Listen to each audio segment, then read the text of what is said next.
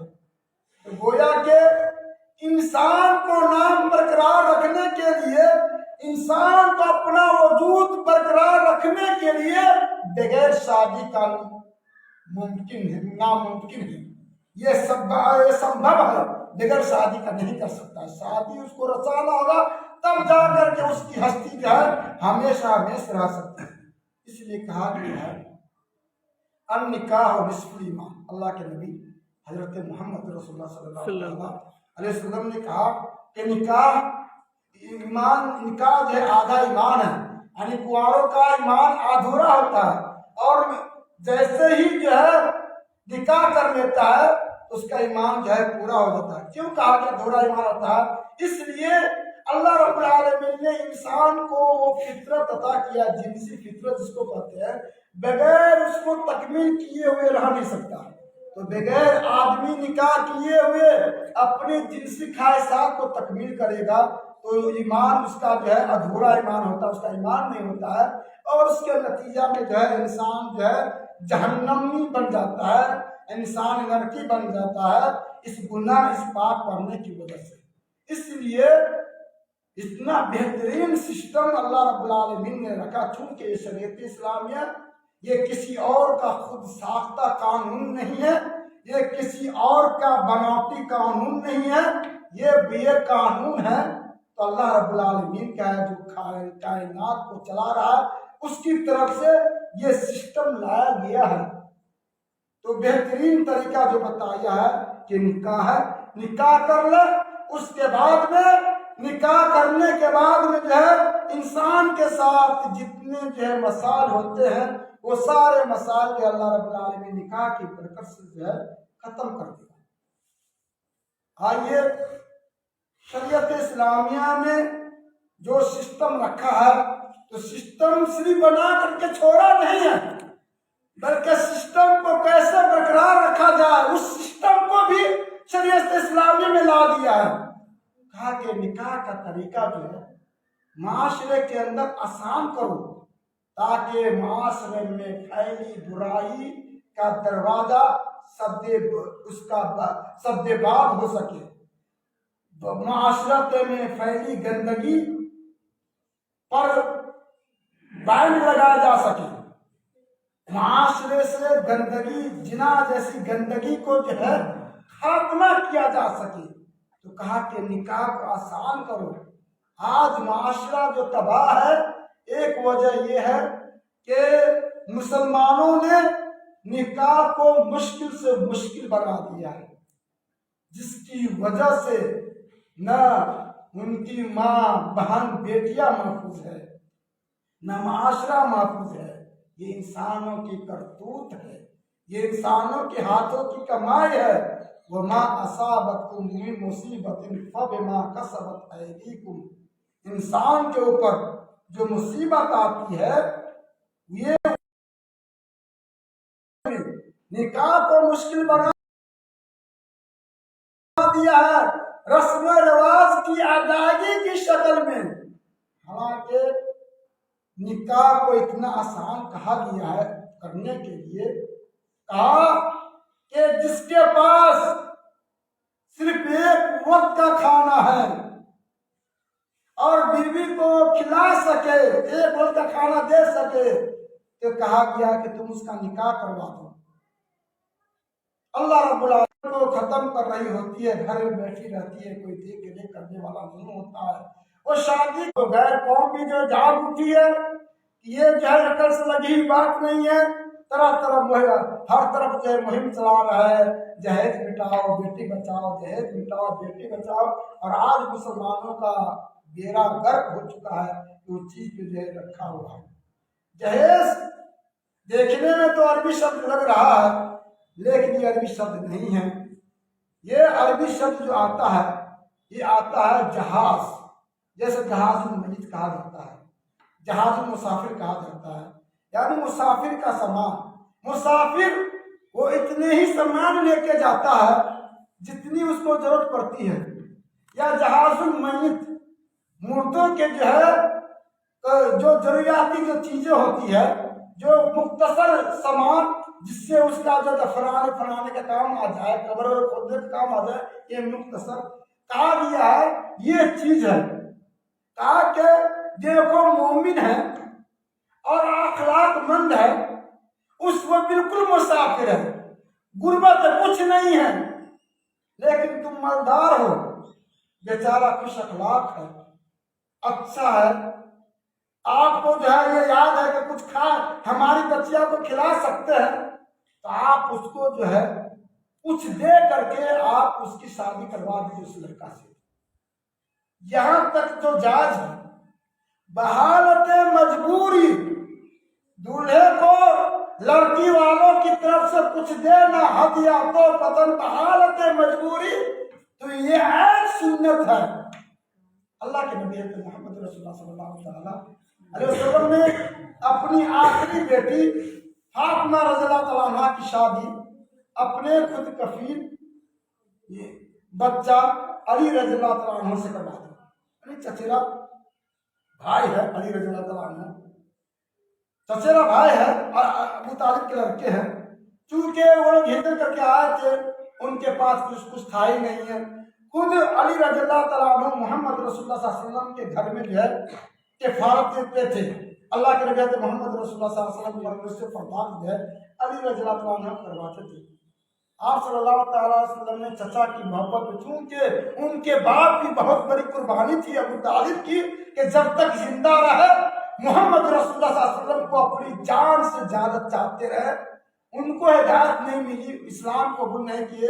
آخری وقت میں کہتے کہ چچا آپ کا مجھ پہ بہت بڑا احسان ہے، آپ میرے کان میں صرف کہہ دیجئے لا الہ الا اللہ محمد رسول اللہ، تو میں یہ حجت میں اللہ رب العالمین کی امجاد میں قائم کر سکتا ہوں، اور میں کہوں گا کہ اللہ رب العالمین ہمارے چچا کی وفات اسلام کی ہوئی ہے۔ لیکن چونکہ دشمنان اسلام ابو جہل اور عبداللہ بن امیہ موجود تھے، ادھر سے وہ شیطان والا چال چل رہا تھا، ادھر سے محمد رسول اللہ صلی اللہ علیہ وسلم کہہ رہے تھے کہ آخر جہنم کی بات ہے، وہ دونوں کہہ رہے تھے کہ اپنے باپ دادا کے دین کو چھوڑ دو گے تو آخر جو موت ہوتی ہے کیا کہ میں جو اپنے باپ دادا کے دین پہ ہوں۔ اس لیے اللہ رب العالمین نے قرآن مجید کے اندر ارشاد فرمایا ہے کہ اللہ کے نبی محمد رسول اللہ صلی اللہ تعالیٰ علیہ وسلم انک لا تہدی من احببت ولکن اللہ یہدی من یشاء، کہ آپ جو کسی کو ہدایت دے نہیں سکتے، آپ ہدایت کے مالک نہیں ہیں۔ پتہ یہ چلا اللہ کے نبی حضرت محمد رسول اللہ صلی اللہ علیہ وسلم یہ مختار کل نہیں ہے، ان کو کوئی حیثیت نہیں ہے اللہ رب العالمین کے بغیر۔ اللہ رب العالمین کے حکم سے کچھ جو ہے کرتے تھے، مختار کل نہیں ہے، ونعوذ والعیاذ باللہ مختار کل ہے اللہ رب العالمین کی ذات ہے۔ کہا انک لا تہدی من احببت ولکن اللہ یہدی من یشاء، کہ آپ ہدایت کے مالک نہیں ہیں، اللہ رب العالمین اس سے ہدایت دیتا ہے جس کو نوازتا، جس سے چاہتا ہے۔ تو اللہ کے نبی محمد رسول اللہ صلی اللہ علیہ وسلم ابو طالب کے جو لڑکے حضرت علی رضی اللہ تعالیٰ عنہ، ان سے اپنی چہیتی بیٹی فاطمہ کی شادی کر دیتے ہیں۔ ان کے پاس کچھ نہیں تھا، چونکہ کرائے پہ مکان دلایا گیا، اور اس کرائے کے مکان میں جو سامان زندگی ہے، یعنی زندگی گزارنے کا جو سامان کی ضروریات تھی، یعنی کہ گھڑے کی شکل میں، مشکیزہ کی شکل میں، یمنی چادر یعنی چادر دیے، اس کے بعد میں جو ہے 2-3 سامان اور دیے، چھاگل بولتے ہیں، اسی طرح سے اور چیز دیے، جو ضروریاتی چیز ہے ان کو بیٹی کو دے کر کے روانہ کیجیے۔ یہ جواز کر لینا کہ جہیز لینا دینا سنت ہے، یہ پکڑنا یہ شیطانی وہم ہے۔ یہ اللہ کے نبی محمد رسول اللہ صلی اللہ علیہ وسلم نے بحالت مجبوری ان کو یہ سب سامان دیے۔ پھر آپ صلی اللہ تعالی علیہ وسلم نے علی سے زیادہ مالدار اور مدینہ منورہ میں نام پر شخصیت مالداروں میں حضرت عثمان بن رضی اللہ تعالیٰ عنہ موجود تھے، جو علی سے پہلے والا داماد ہے۔ اللہ کے نبی محمد رسول اللہ صلی اللہ علیہ وسلم نے 2 بیٹیاں ان کو ایک نکاح میں، ایک کے مرنے کے بعد دیگر کے دیے، یعنی کہ کیا ہے رقیہ ایک کے بعد دیگر جو ہے نکاح میں دیتے گئے۔ مالدار تھے، 2 بیٹے دیے، ایک سامان بھی نہیں دیے۔ گویا کہ معاشرے کے اندر دیکھا جائے کہ لڑکا نیک ہے یا لڑکی نیک ہے، نمازی ہے، تو ایسے لڑکوں کو، ایسی لڑکی کو ترجیح دے تاکہ دونوں کی زندگی کے اندر خوشیاں آئے اور آسانی سے زندگی گزار سکے۔ اس طرح کا رواج آدمی جہیز جیسی چیز سے گریز کرے، بارات جس کا تصور نہیں ہے شریعت اسلامیہ کے اندر، یہ ہندوؤں کے اندر، یہ پرانے زمانے میں ہندو کے یہاں لڑکا لڑکی کی شادی ہوتی تھی تو چونکہ بہو کو لانا پڑتا تھا، ان کو ڈاکوؤں کا ڈر ہوتا تھا، چوروں کا ڈر ہوتا تھا، دور کا سفر ہوتا تھا، تو بہو کیسے عورت ایک آدمی کے ساتھ آ گئی، اس لیے ان کی عزت کا سوال ہوتا تھا، تو اپنے ساتھ لوگوں کو لے کے جاتے تھے، بہو کو لاتے تھے وہاں سے۔ آج دیکھیے جس کا شریعت اسلامیہ میں دور دور تک اس کا تصور نہیں ہے، اور ایک بغیر بلائے ہوئے، بن بلائے مہمان جو پہنچ جاتے ہیں، فوج پر فوج، نعوذ باللہ، یہ مطالبہ ہوتا ہے بھائی ہم 200 آدمی کے ساتھ آئیں گے، 100 آدمی کے ساتھ آئیں گے، کھانے میں یہ رہے گا وہ رہے گا۔ یہ سب چیز لوگوں نے ایجاد کر رکھا جو شریعت اسلامیہ کا حصہ نہیں ہے، وہ غیر قوم سے آئی چیزوں کا حصہ لے رکھا ہے۔ تو کیا مسلمان شریفانہ زندگی گزار سکتا ہے، عزت کی زندگی گزار سکتا ہے؟ ایسے قوم کو سوائے غلامی کے اور کیا ہو سکتے؟ یہی حال ہے کہ آج مسلمان ہو کر کے اپنے دین کو چھوڑ دیا، غیروں کے دین کو اپنا لیا، غیروں کے رسم و رواج کو اپنا لیا، تو غلام سے غلام مانا زندگی گزارنے میں مجبور ہے، ہر طرح سے اس کی بے عزتی ہو رہی ہے، تو یہ پرسانی حال نہیں ہے۔ اسی لیے کہا گیا نصارہ میں تم ہو، تمدن میں تم ہو نصارہ، وضع میں تم ہو نصارہ تو تمدن میں ہو نور۔ یہ وہ مسلمان ہیں جنہیں دیکھ کر شرمائے یہود۔ کہا کہ برائے نام لے کر کے، مسلمان نام رکھ کر کے، تمہاری چال چلن دیکھ کر کے ایک اور دھرم کے ماننے والے آدمی یہود ہے، یہ یہود جو ہے اسلام پہ فخر کرتے تھے کہ واقعی میں بہترین ہے، ان کے پاس علم تھا، سب کچھ جانتے تھے، لیکن حق دھرمی کی وجہ سے یا تکبر کی وجہ سے اسلام قبول نہیں کیا۔ لیکن اسلام کی صداقت، اسلام کی حقانیت یہودیوں کے دل میں تھا۔ کہا کہ یہودی تمہاری چال چلن ہے، اس کو دیکھ کر کے وہ شرم ہونے پہ مجبور ہے، وہ شرما رہا ہے۔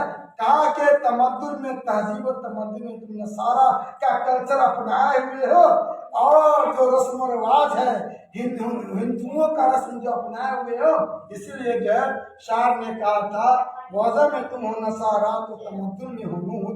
یہ وہ مسلمان ہیں جنہیں دیکھ کر شرمائے۔ آج لوگوں نے شریعت اسلامیہ کے صاف ستھرا تعلیمات کو بھلا دیا ہے۔ جو اہم دولت تھی جس کی حفاظت کرنا نہایت ہی ضروری تھا، لوگوں نے اس کو چھوڑ دیا تو ان کو منہ کی کھانی پڑ رہی ہے، ہر طرح سے ذلت و رسوا ہو رہا ہے۔ وائے ناکامی کارواں جاتا رہا کارواں کے دل سے، یہ اس طرح کا اشعار ہے کہ انسان جو قافلہ ہے، قافلہ کو نقصان ہوتا جا رہا تھا، لیکن اس کا احساس تک اس کو پتا نہیں تھا، یعنی احساس دیا جاتا رہا۔ یہ شعر کا جو آخری ٹکڑا ہے، کہنے کا مطلب یہ ہے کہ دیکھیے شریعت اسلامیہ میں کہا کہ انسان کی زندگی کیسے برقرار رہ سکتی ہے، تو کہا کہ بسا اوقات ایک بیوی کرنے پر ان کی زندگی نہیں چل سکتی ہے، کیونکہ ہو سکتا ہے کہ اللہ رب العالمین نے ان کے بطن میں بچہ نہ پیدا کیا ہو، نہیں رکھا ہو، تو اس کے وہ چاہتا ہے کہ شوہر کہ ہماری نسل کیسے برقرار رہے گی، ہمارا نام کیسے رہے گا، ہم جو دولت چھوڑے ہوئے ہیں اس کے کون بنے گا۔ تو شریعت اسلامیہ نے اس کا بھی سندر لحاظ رکھا ہے اور کہا ہے فَانكِحُوا مَا طَابَ لَكُم مِّنَ النِّسَاءِ مَثْنَىٰ وَثُلَاثَ وَرُبَاعَ، کہا کہ تم عورتوں سے جو تم کو اچھی عورتیں معلوم ہو جائے تو تم 1 سے شادی کرو، 2 سے شادی کرو، 3 سے شادی کرو۔ یہ تعدد ازواج کے مصلحت میں سے ایک مصلحت ہے۔ یا اسی طرح سے بیوی رہنا نہیں چاہ رہی ہے، بیوی رہنا نہیں چاہ رہی ہے تو کہا کہ تم جو دوسری شادی کرو۔ اس طرح کے جو ہے بات ہے تعدد ازواج میں سے۔ شریعت اسلامیہ کے مخالفین لوگ، جس کو فطرت سے جس کے پاس عقل سلیم نہیں ہے، سوچنے سمجھنے کی صلاحیت نہیں ہے، تو اس قانون پہ جو ہے اعتراض کرتے ہیں کہ بھلا مرد 4 تک شادی کر سکتا ہے، عورتیں 4 شادی کیوں نہیں کر سکتی؟ یہ بالکل جو ہے عقل سے لگی ہوئی بات نہیں ہے۔ اسلام مساویات کا حکم نہیں دیتا ہے، اسلام عدل کا حکم دیتا ہے۔ برابری اسلام کے اندر نہیں ہے۔ اسلام نے جو ہے عدل پہ جو ہے ابھارا، عدل کرو، اس لیے کہا گیا ہے اے دلو کہ تم لوگ عدل سے کام کرو، عدل قائم کرو، انصاف پر عدل۔ یعنی کیا ایسا ہو سکتا ہے کہ ایک انجینئر اس کی تنخواہ دن میں 500 کمائے اور ایک جو ٹوائلٹ صاف کرنے والا 500 کمائے؟ یہی برابری ہے کہ اگر یہ قانون نافذ کرے تو نہ عقل تسلیم کر سکتی ہے، نہ کوئی جو ہے اوپر والا تسلیم کر سکتا ہے۔ کہا کہ ظلم ہے۔ جو ڈاکٹری کا جو پڑھا لکھا ہے، جو لاکھوں روپیہ خرچ کر کے جو ہے وہ ڈاکٹر بنا ہے، اس کو کہے کہ بھائی تم جو ہے 10,000 روپیہ تنخواہ لو اور ایک مزدور کو بھی تنخواہ 10,000 روپیہ دے، یہ مساوات کراتا ہے۔ یہ کیا ممکن ہے؟ ممکن نہیں ہے۔ اسی لیے شریعت اسلامیہ نے عہدہ کو دیکھا ہے، حیثیت کو دیکھا ہے اور عدل سے کام لیا ہے۔ عدل کہا کہ ایک عورت 4 مرد سے شادی اس لیے نہیں کر سکتی ہے کہ بسا اوقات 4 شوہر ہو اور بیک وقت چاروں مرد کی یہ خواہش ہو جائے کہ ہم کو آج ہی رات اپنے بیوی کے پاس گزارنا ہے۔ وہاں کیا ہوگا؟ ہمیشہ لڑائی جھگڑا اور فساد، خون ریزی۔ سب سے پہلے کہے گا میں ملوں گا، دوسرا کہے گا میں ملوں گا، تیسرا کہے گا میں ملوں گا۔ تو گویا کہ شادی کا جو اہم مقصد ہے سکون اور طمانینت، گھر میں خوشحالی برقرار رکھنا، یہ خوشحالی کے بجائے فساد پیدا ہوتا، اور فساد کا جب جو ہے اسلام کے اندر اسلام جو کاٹ دیتا ہے، کہا کہ فساد اسلام کو دیکھنا نہیں چاہتا۔ اسی طرح سے ایک عورت اگر اس کے ساتھ جو ہے 4 شوہر ہوگا، ظاہر سی بات ہے 4 شوہر جو سمبھوگ کرے گا، پیٹ میں جب بچہ پیدا ہوگا تو بچے کی شناخت کرنا جو ہے مشکل ہو جائے گا۔ یہ بچہ فلاں کا کس کا بچہ رکھا جائے گا؟ یہ سب چیزیں ہیں جو شریعت اسلامیہ نے جو ہے کہا کہ نہیں، عورت جو ہے 4 شادی نہیں کر سکتی ہے، اس لیے کہ یہ سب فتنہ ہے۔ مرد شادی کر سکتے ہیں، اور اس کے بعد میں جو ہے مرد کے پاس وہ طاقت ہے کہ اگر دیا ہوا ہے رکھ سکتا ہے تو کر سکتا ہے۔ یہ خوبصورت انتظام، یہ نظام شریعت اسلامی کے اندر رکھا ہے۔ آخر جو ہے غیر قوم بھی جو ہے شریعت اسلامیہ کی بات پہ عمل کرتے ہیں، اس لیے کہ ان کو بغیر عمل کیے ہوئے چارہ ہی نہیں ہے، وہ بغیر شادی کا رہ نہیں سکتا ہے۔ حالانکہ غیر قوم نے کہا کہ شادی نہیں کرو، تم پولیس نہیں مانو گے، نہیں مانو گے، پھر بھی اسلام کے اس حکم پہ عمل کر رہا ہے۔ ایک مسلم سے بے حقوق قسم کے لوگ ہیں جو اسلام پہ اعتراضات کرتے ہیں۔ سوچنے سمجھنے کی بات ہے۔ اس لیے میرے بھائیوں بزرگوں اور دوستوں کہا کہ نکاح کو عام کرنے کے لیے نکاح کیسے عام ہوگا تو شادی میں کم سے کم خرچہ ہو. کہا کہ سب سے بابرکت والا نکاح وہ ہے جس میں کم خرچہ کیا جائے، یعنی کم سے کم خرچہ ہو، اس پہ جو ہے اتفاق ہو جائے. براتی کا تصور نہیں اسلام کے اندر.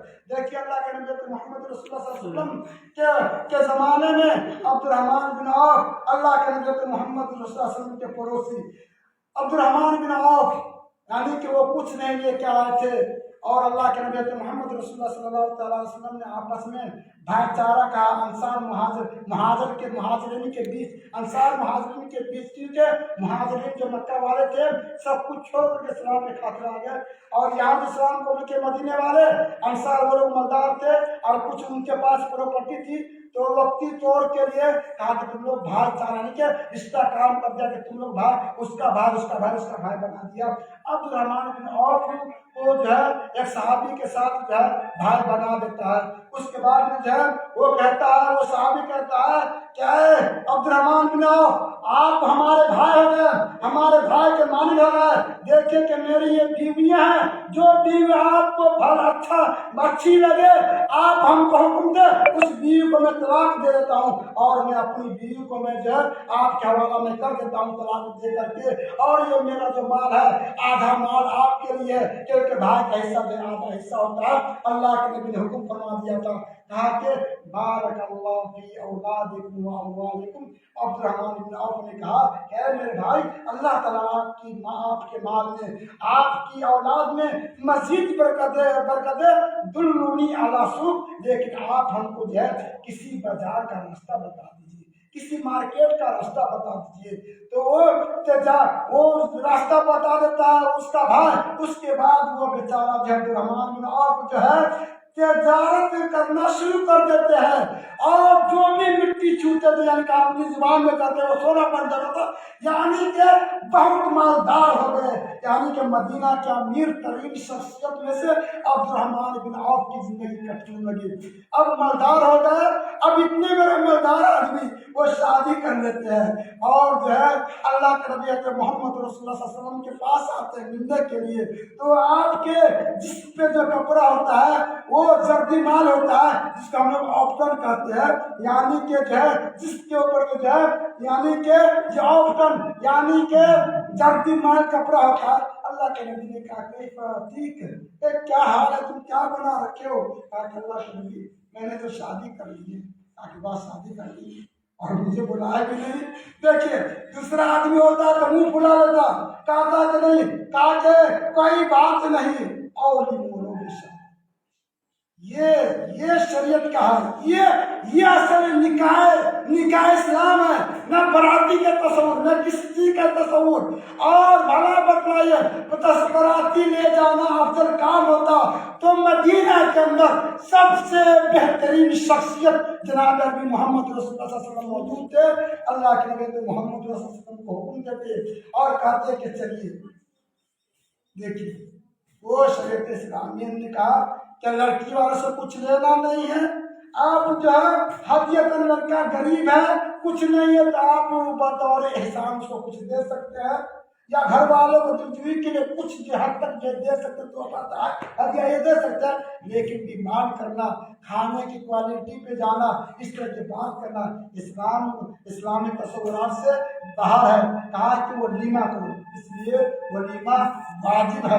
شرع نکاح میں جو واجب والی چیز کھانے کی شکل میں صرف اور صرف ولیمہ ہی ہے. لوگوں نے اس واجب کو چھوڑ دیا اور غیر واجب چیزوں پر عمل کر دیا. ظاہر سی بات ہے جس نکاح کی بنیاد شرک و بدعات پہ ہو، غیر واجب چیز پہ ہو، فضولیات پہ ہو، کہ کیا اس کا نکاح ہو اور صحیح سلامت رہ سکتا ہے؟ کیا اس کے گھر میں خوشحالی ہو سکتی ہے؟ یہی وجہ ہے کہ لوگوں نے ان چیزوں کو چھوڑ دیا ہے اور دوسرے قوم کے رسم و رواج کو اپنا لیا ہے، تو ان کو جو ہے بے عزتی ہونا پڑ رہا ہے. اللہ رب العالمین کہ اللہ رب العالمین ہمیں تمام مسلمان بھائیوں کو شادی کرنے اور شادی کا جو آسان طریقہ ہے اس کو اپنانے کی توفیق دے. اقول قولی ھذا استغفر اللہ